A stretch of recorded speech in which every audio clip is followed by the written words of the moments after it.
할렐루야. 네, 오늘 주일 예배에 참여한 여러분 모두를 진심으로 환영하고 하나님의 놀라운 도우심과 은총이 여러분들의 가득 임하기를 다시 한번 축복합니다. 제가 한 주간 또 이제 지내오고 또 말씀을 묵상하고 기도하면서 하나님께서 저에게 주셨던 큰 귀한 감동이 있었습니다. 그 감동 가운데 하나가 뭐였냐면 우리의 신앙을 돌아보라는 거예요. 우리의 삶의 모습과 신앙을 하나님의 말씀에 비추어 점검하고 돌아보고 성찰해 보라는 것입니다. 그래서 오늘 제가 여러분들을 위해서 제대로 된 신앙을 위해 필요한 것이 무엇일까? 그래서 하나님이 저에게 주신 또 다른 은혜를 여러분들에게 함께 나누면서 은혜를 받으려고 합니다. 로버트 노즐이라고 하는 사람이 쓴 책이 있습니다. 제목이 무엇이 가치 있는 삶인가라는 책이에요. 근데 여기에 부제목을 보면 이렇게 돼 있습니다. 소크라테스의 마지막 질문 이렇게 돼 있어요. 자, 내용 중 보면 소크라테스가 말합니다. 성찰하지 않는 인생은 살 가치가 없다. 이렇게 소크라테스가 말했어요. 다시 한번 말씀드립니다. 성찰하지 않는 인생은 살 가치가 없다.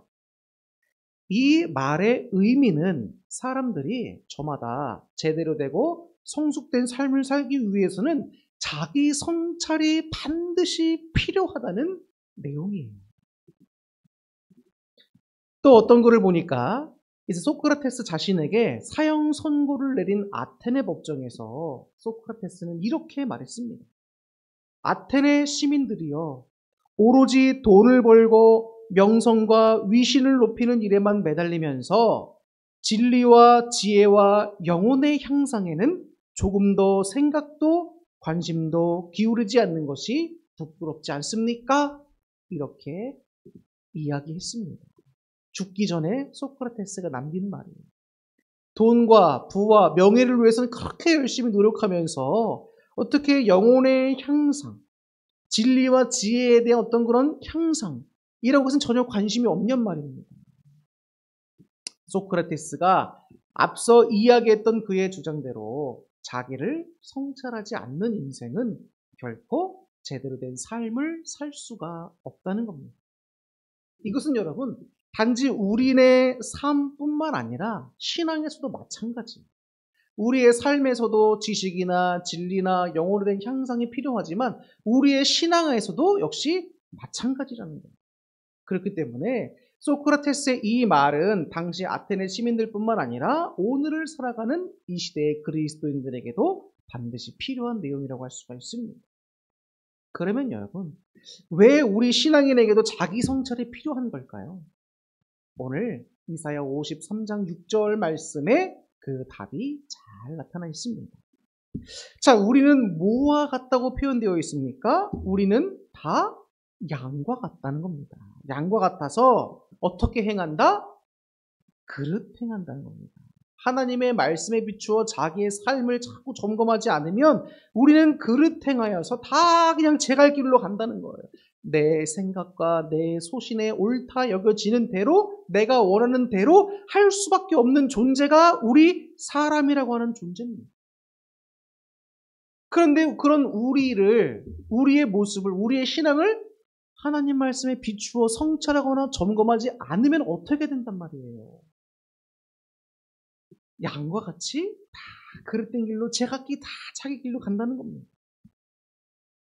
그렇기 때문에 우리는 하나님 말씀에 비추어서 자기 자신과 신앙을 꾸준하게 지속적으로 성찰해야 합니다.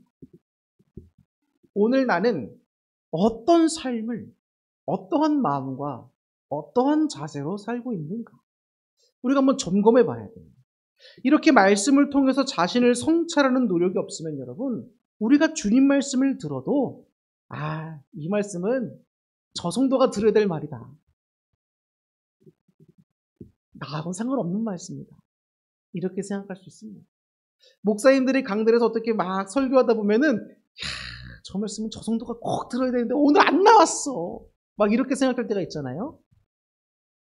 근데 여러분, 이 말씀을 비추어 나의 모습을 돌아보면 저 성도가 들어야 될 말씀인 것 같지만 내가 들어야 될 말씀이기도 한 거예요. 마태복음 7장 3절에 이런 말씀이 있습니다. 어찌하여 형제의 눈 속에 있는 티는 보고 내 눈 속에 들어있는 들보는 깨닫지 못하느냐. 참 예수님께서 이 짧은 한 말씀이지만 놀라운 말씀 해주신 거예요. 상대방에 있는 작은 흠집들은 잘 보지만 상대방을 비판하는 데는 빠르지만 네 자신 안에 있는 그 큰 죄들이 있는데 큰 문제들인데 그거를 보지 못하고 자꾸 다른 사람만 비판하고 정죄하고 사랑하지 못하고 용서하지 못하고 있다는 거예요. 이 말씀처럼 우리는 다른 사람을 바라보고 다른 사람을 지적하고 비판하기보다는 여러분 먼저 누구를 되돌아보고 성찰해야 한다? 나 자신이. 저는 여러분 제가 목회자로서 이 앞에서 여러분들에게 설교하면서 저는 여러분들의 잘못을 지적하지 않아요. 우리 홍 선생님 저를 잘 아실 겁니다. 저는 여러분들의 잘못을 절대 지적하지 않아요. 왜 그럴까요? 저도 부족하기 때문입니다, 여러분. 목사는 신이 아닙니다. 목사가 실수 안 하고 죄를 안 범하는 것은 예수님인 거예요. 근데 그런 사람이 있겠습니까? 없어요. 저도 지난주에 설교했지만 목사는 목사로서 합당한 삶을 살기 위해서 노력하는 겁니다. 주님의 성령님을 의지하고 말씀을 붙잡고 어떻게 해서든지 그 말씀대로 살려고 노력하는 거예요, 여러분. 근데 그런 죄인인 저도 어떻게 저 정도가 조금 부족해 보인다고 막 뭐라고 지적하고 할 수 있겠습니까? 그거는 하나님이 원하시는 게 아니에요. 서로 사랑하고 용서하고 이해하고 품고 격려하고 위로하는 거예요. 우리 서로가 다. 언제까지? 주님 오실 그날까지. 저는 여러분들을 비판하고 정죄할 자격이 없습니다. 하나님은 저와 여러분 모두에게 서로 사랑할 책임을 허락해 주셨어요. 그렇기 때문에 여러분 다른 사람을 비판하고 정죄하고 보고 판단하는 데 빠르기보다는 자신을 먼저 하나님 말씀 앞에 내려놓고 자신을 돌아보는 일에 빠르게 되시기를 주님의 이름으로 축복합니다. 어느 목사님께서 하나님께 기도를 드리고 있습니다. 그런데 하나님께서 이 목사님에게 말씀을 해주시는 거예요. 그 목사님이 그런 은사가 있습니다. 그래서 하나님이 그 목사님 말씀하시기를 이렇게 말씀하십니다. 내 종들이 내 말에 순종하지 않는다. 라는 거. 내 종들이 누구죠? 목사님들이죠.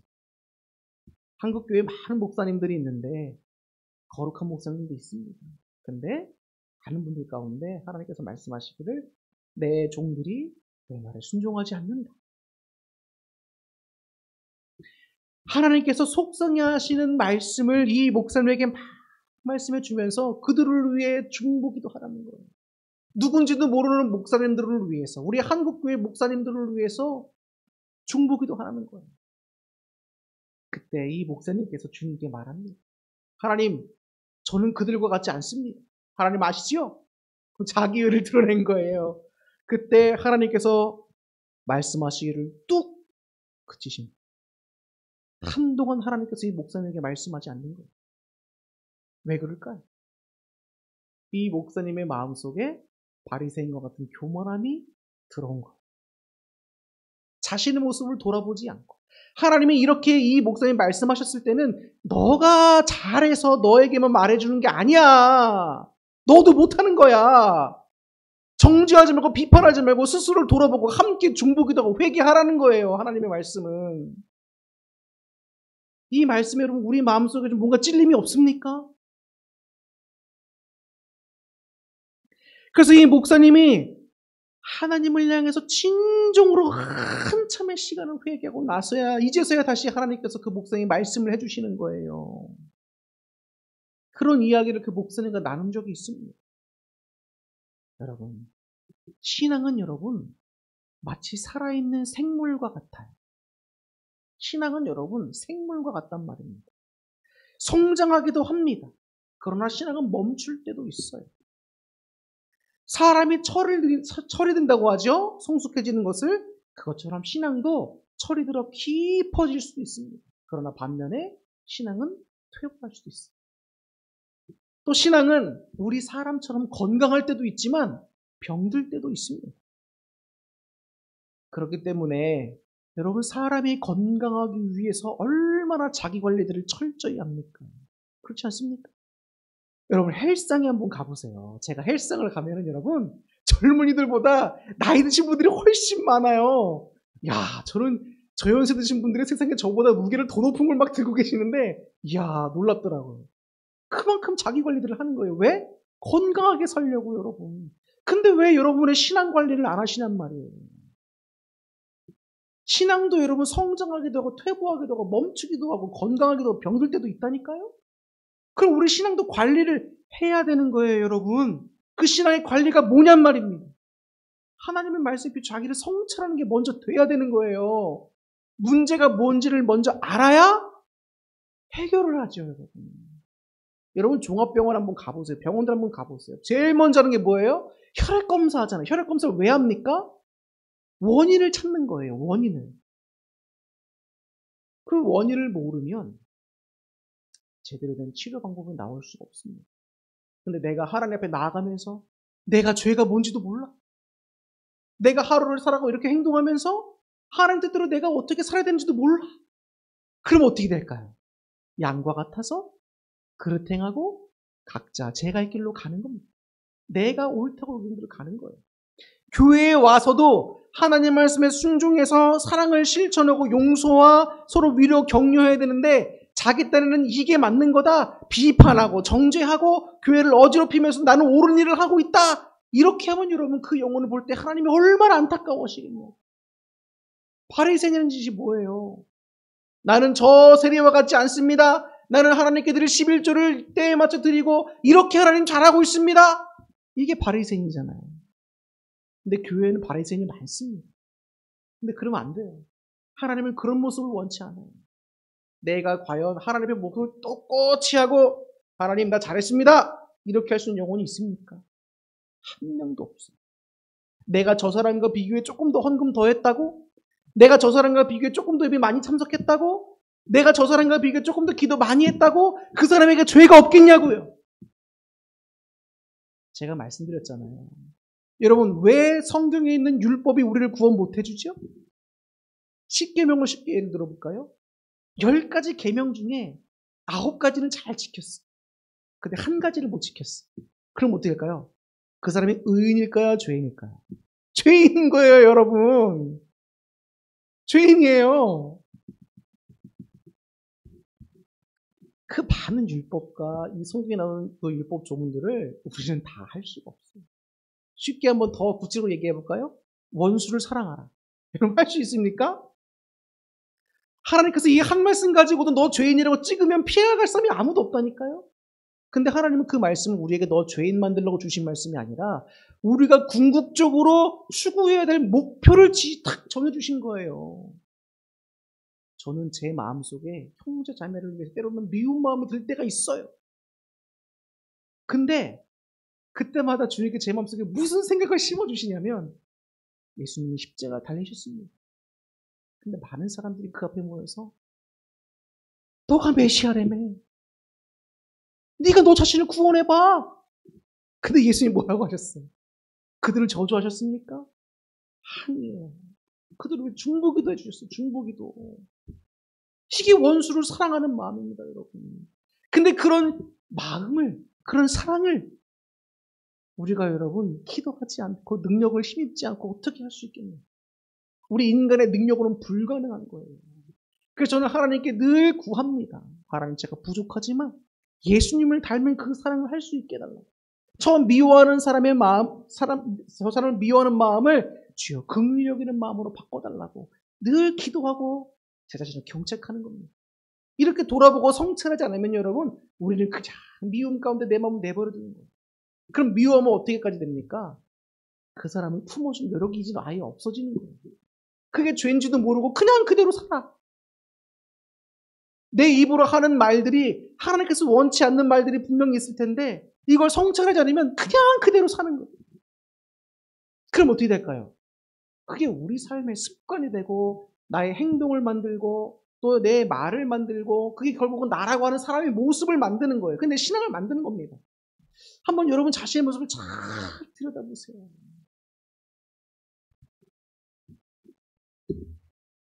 로마서 16장 19절 말씀입니다. 너희의 순종함이 모든 사람에게 들리는지라. 그러므로 내가 너희로 말미암아 기뻐하노니 너희가 선한 데 지혜롭고 악한 데 미련하기를 원하노라. 사도 바울이 말씀합니다. 여러분, 우리의 신앙은 어떠해야 합니까? 선한 데 지혜롭고 악한 데 미련해야 한다는 거예요. 이것은 제가 앞서 말씀드린 것처럼 우리 신앙을 철저하게 관리하는 것을 다르게 표현한 부분이에요. 자, 시편 119편 105절 말씀도 보겠습니다. 주의 말씀은 내 발의 등이요 내 길의 빛이니이다. 여기서도 말씀해 주듯이 우리를 주님의 뜻대로 인도하는 것은 바로 주님의 말씀입니다. 그죠? 그렇기 때문에 우리 신앙인이 따라가야 할 것은 오직 뭡니까? 성경, 하나님의 말씀인 거예요. 이 하나님의 말씀에 비춰서 우리 신앙을 잘 점검하고 성찰할 때야 비로소 신앙은 성장하고 우리가 성화의 길로 들어갈 수가 있는 겁니다. 하나님께서 하나님 말씀을 열심히 잘 읽는 성도들을 얼마나 기뻐하시는지 몰라요. 여러분, 성경도 많이 읽으실 줄 믿습니다. 우리가 하나님의 자녀인 까닭이 있습니다. 우리가 왜 하나님의 자녀가 됐죠? 예수님을 마음으로 믿어 영접하여 하나님의 자녀가 되는 권세를 입었죠. 그리고 우리가 왜 또 하나님의 자녀가 되는 걸까요? 하나님의 말씀을 기준 삼아 따라 살아가는 사람들이기 때문인 거예요, 여러분. 세상 사람들과 우리가 다른 점은 우리는 하나님 말씀을 따라 살아가지만 그들은 그 말씀을 모르고 자기들이 원하는 대로 살아가는 사람들입니다. 그러면 여러분, 우리 삶과 신앙의 기준이 뭐가 돼야 될까요? 하나님의 말씀이 내 뜻보다 우선돼야 됩니다. 언젠가 하나님이 그런 말씀을 해주셨어요. 자꾸 성도들이나 주여종들이 내 뜻보다 자기네 뜻이 앞선다는 거예요. 그게 뭘까요? 하나님 뜻보다 내 뜻이 우선입니다. 이렇게 가는 거예요, 여러분. 그 말은 뭔가요? 결국 내가 원하는 대로 간다는 거예요. 그건 신앙인의 모습이 아닙니다, 여러분. 카메라 브랜드 중에 여러분 캐논이라고 하는 브랜드가 있어요. 뭐 캐논이 있고 니콘이 있고 유명한 브랜드가 많이 있는데 캐논이라고 하는 브랜드를 전 좋아합니다. 근데 왜 그러냐면 이 캐논이라고 하는 단어가 주는 의미가 제 마음속에 참 와닿기 때문이에요. 캐논이라고 하는 건 여러분 규준, 규범이란 뜻이에요. 그 말은 쉽게 뭡니까? 카메라의 표준이다. 카메라의 기준이다라는 뜻이에요, 여러분. 이와 같이 여러분, 성경은 우리 삶의 캐논이 되는 거예요. 캐논, 규범, 기준. 이걸 명심해야 돼요. 근데 하나님의 말씀을 우리가 읽으면서 어떤 거는 그냥 내 마음에 적합한 것 같으니까 오케이. 어떤 걸 읽으면서 이건 믿을 수 없다, 패스. 이러면 안 됩니다. 하나님의 말씀은 또 사사로이 내 생각대로 막 풀어서도 안 되지만 성경 말씀을 있는 그대로 잘 믿는 것도 여러분 필요한 거예요. 근데 그게 내 마음대로 될까요? 안 될까요? 안 돼요. 성경을 읽을 때도 반드시 하나님께 믿음을 달라고, 이 말씀이 깨달아지는 지혜를 달라고 우리가 늘 도움을 구하고 읽어야 합니다. 하나님의 자녀라고 하면서 하나님의 말씀에 순종하지 않는다면 그것이 과연 하나님의 자녀로서 합당한 일일까? 우리가 생각해 봐야겠죠? 자, 야고보서는 말합니다. 야고보 사도가 말해요. 너희들에게 있는 믿음의 증거를 뭘로 증명하겠느냐? 행위로 증명하라. 사도 바울도 디모데후서에서 말합니다. 입으로는 시인하지만 입으로는 믿음이 있다 하나 행위로는 믿음이 없는 자들이 많다는 거예요. 그 말이 뭔가요? 야고보서와 똑같은 말씀인 거예요. 결국에는 우리 안에 있는 믿음이 있다면, 우리가 예수님을 주님으로 시인한다면 말로만 하지 말고 행위로 그 삶에 나타나요. 그것은 결국 뭡니까? 자신을 성찰하며 하나님 말씀을 따라가는 삶을 사는 거예요, 여러분. 이제 설교 거의 막바지에 왔습니다. 세상은 지혜 있다 하나 여러분 도리어 미련해져 가고 있는 것 같습니다. 학문이 발달하고 세상에는 지혜 있는 것 같으나 도리어 미련해져 가고 있다는 거예요. 온갖 학문적인 이야기를 하고 세상의 문화와 가치를 연구하고 어렵게 학문적으로 얘기하면서 결국 그 결과물들을 보면 많은 부분에 타락이 있고 방종이 있고 성적 문란과 도덕적 해이로 가고 있는 것을 보면 여러분 너무나 안타깝습니다. 이 세상이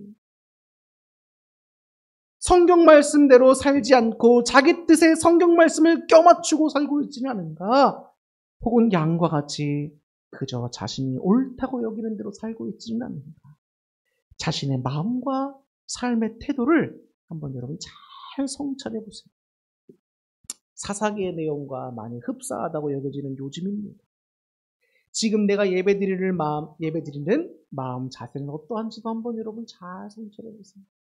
저는 정지도 성도님께 참 너무 감사하고 우리 홍 집사님께 너무 감사한 게 이렇게 일을 하시다가도 와서 예배를, 그것도 다른 교회를, 또 분위기도 전혀 다른 교회를 와서 예배드린다는 거는 하나님을 향한 큰 믿음과 용기가 없으면 할 수가 없는 거예요.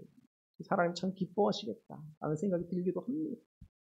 근데 여러분 지금 이 예배드리는 우리의 마음도 한번 어떤지 잘 성찰해 보세요. 또 들은 말씀대로 나의 행동이 잘 따라 살고 있는지도 살피십시오. 내 마음이 주의 사랑을 닮아가고 있는지, 그 말씀이 내 발에 등이 되고 있는지 잘 살피시기 바랍니다. 그런데 여러분, 이 일을 하기 위해서는 반드시 필요한 두 가지가 있습니다. 하나는 용기고 하나는 겸손입니다. 여러분 자신의 연약한 부분과 상처가 될 수 있는 부분들을 누군가가 얘기할 때 어떻게 되죠? 마치 칼로 푹 건드린 것처럼 나도 모르게 분노가 확 일어나면서 막 싸우게 되죠. 근데 여러분 그걸 내 자신 스스로가 마주해야 된단 말이에요. 자신의 연약한 부분, 나의 참 상처가 되는 부분, 남들에게 말하기도 부끄러운 부분들을 솔직하게 내가 용기 있게 내 자신을 직면할 수 있어야 가능한 일이에요. 용기가 없는 사람들은 이걸 할 수가 없습니다. 여러분 용기 달라고 기도하세요. 저도 용기 달라고 기도합니다.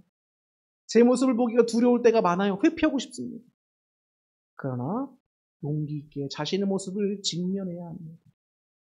또 내가 그렇게 자신의 모습을 돌아봤을 때 나는 죄인이구나라는 것을 인정할 수 있는 겸손함이 내게 있어야 하나님께 회개로 나아갈 수가 있어요. 그렇기 때문에 여러분 하나님께 용기와 겸손 또한 항상 구하시기를 바랍니다. 사랑하는 형제자매 여러분, 이제 말씀을 마치려고 합니다. 이 자리에 참석하신 여러분 모두에게 말씀에 비추어 자신을 직시할 수 있는 용기와 죄를 인정하고 하나님께 회개드릴 수 있는 겸손함이 여러분에게 충만케 되기를 축복합니다.